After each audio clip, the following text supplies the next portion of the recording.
God, this was my big fear from this game.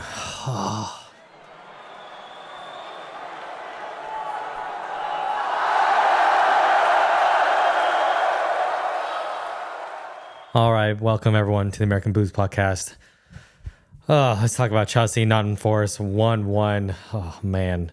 The game just finished. My immediate response is just, I'm so frustrated.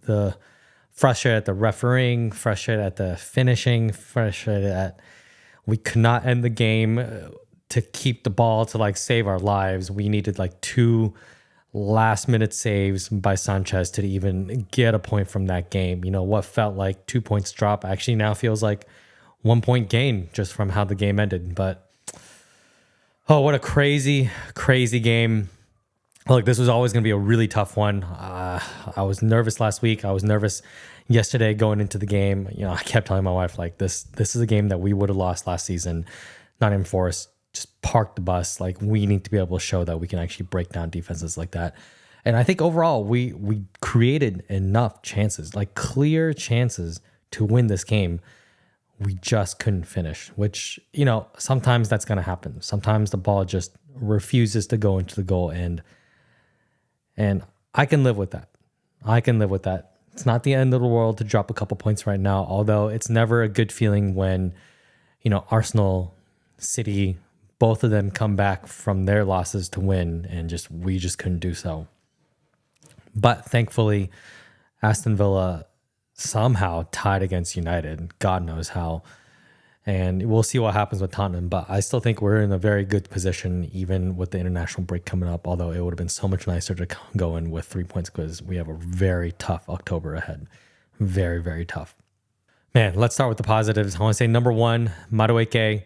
He was really on it today. He kept attacking again and again. There were several times on the right wing where he seemed like he was making the wrong decision again, you know, trying to shoot from near the byline.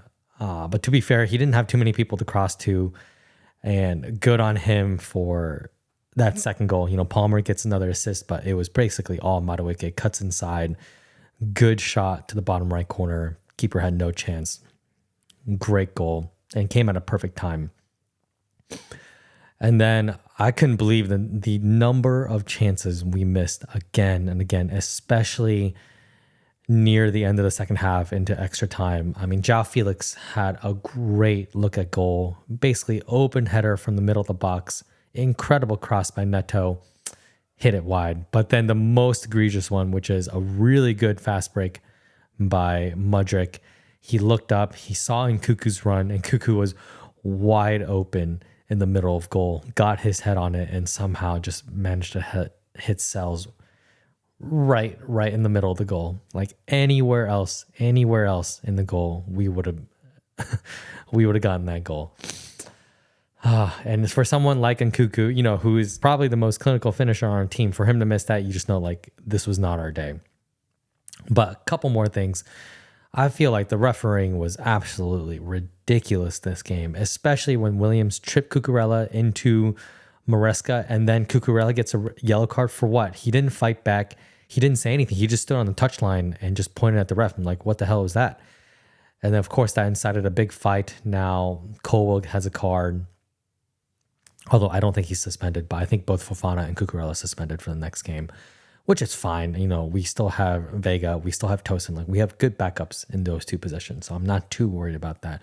But I think it was absolutely embarrassing for the ref to give Cucurella a yellow card first for it. For what? For being tripped?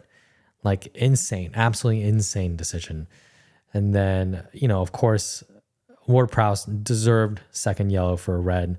You could even argue maybe it was a straight red, since I don't think there was too many people behind him. I think it was just Jackson straight at goal, but it was very far from goal, almost near the 50-yard line. So I'm fine. I'm fine with the second yellow and sending off. That was very well deserved.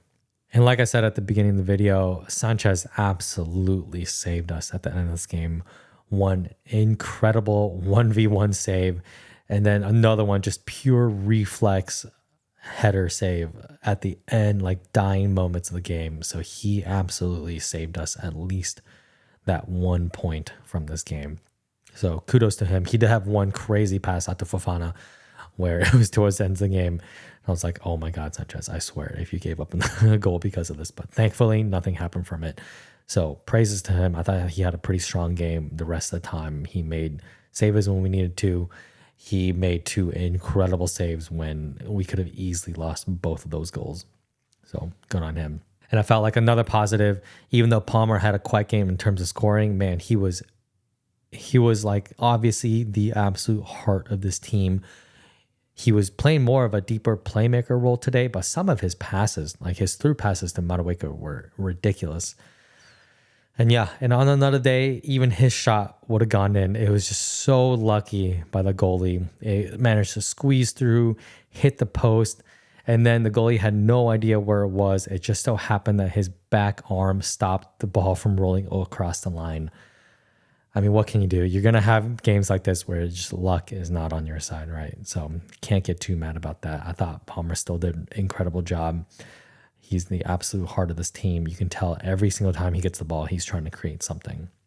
And then another big shout out, which I haven't talked about Colwell all that much this season, not because I haven't noticed it, but I'm just too used to him being this good. Like defensively, I think he's getting better. He's really becoming a leader in the back.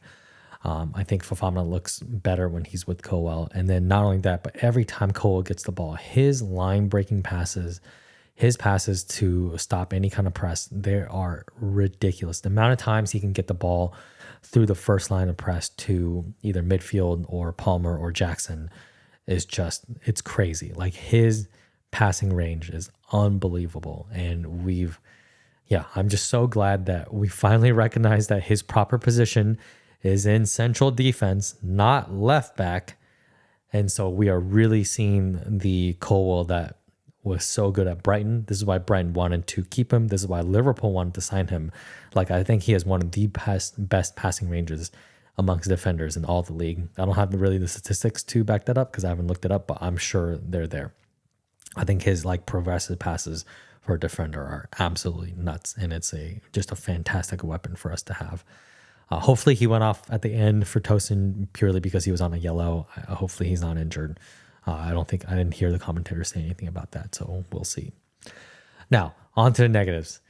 First one, that first goal, ridiculous. Like if we just held our offside trap, we would have been fine. But Gusto not only played the guy onside, but lost his man, gave away the header. And then Caicedo, not really tracking Wood all that well, not close enough, and Wood unfortunately just got a very good finish. And I always thought, man, Nottingham Forest is one of the worst teams to give away a goal to first, just because you know what they're going to do, which is put all 10 players behind the ball to incredibly tight lines of defense nearly on their box. Yeah, just hard to play through. Another negative, which is I think Jackson had an incredibly quiet first half. He really wasn't that effective. He didn't have too many chances to come back, get the ball, and turn and pass it off. I thought second half he was much better, although I do think that we saved the subs for just way too late. I think good, especially when there was that huge injury break for Morgan White. That would have been a fantastic time for Nkuku to come on and Neto to come on. And maybe even Mudryk, since Sancho was effective on the left side, but I think he was trying to be a little bit too intricate today. Maybe a little bit too build up and not enough selfishness, kind of the opposite of Madueke. But yeah, I felt like we needed that change for Nkuku much, much, much sooner. And another negative, which is Enzo had just an awful second half, like multiple corners where they were just horrible. Like it didn't even come close to clearing the first man. Several bad tackles, several bad giveaways. And then also Caicedo, I don't think had a very good end of the game either. Like when we really needed to retain the ball, keep up the pressure, especially in extra time, like again and again and again, he kept losing the ball. Bad first touches, bad control, bad passing, just underweighted passes. Yeah, just not a very good end of the game performance for him. Overall, not going to be too harsh on Caicedo. I still think he's one of the most important players on the team. Yeah, I think it was just overall like we just weren't on it. Overall thoughts on game, which is, I wanted to feel like we were in the title race. Dropping points like this to Nottingham Forest really takes away from that momentum. But look, it's not the end of the world. Games like this will happen where you just cannot score. And look, Nottingham Forest beat Liverpool at Anfield for the first time in several decades. Like, this team's no joke when it comes to defending. So clearly we knew what they were going to plan. It was just whether we could finish our chances today. And you know what I'm glad to see is that we at least created, 4, 5, 6 very clear chances today. And on a different day, we would have won this game easily. Whereas like last season or season before, we would have created near 0 chances and just have gotten beat on the counter again and again. So I have a lot of optimism and hope for this team. Do I think we're still in the title race? Of course. I don't think dropping 2 points suddenly means we're out. It's still extremely early in the season, but we do have several very, very important tests coming up, including Liverpool. So if we can win that game, then I think we are truly showing how serious we are. So I think Liverpool is a big, big test for us. I don't think there's any need to be too negative. It's just one of those days where we just couldn't finish our chances. Still lots to look forward to. Unfortunately, it's international break, my least favorite time. Just hoping there's no injuries. I can't tell you how much I dislike international breaks, but hopefully next game is a lot less disappointing. So see you guys after Liverpool game. Peace.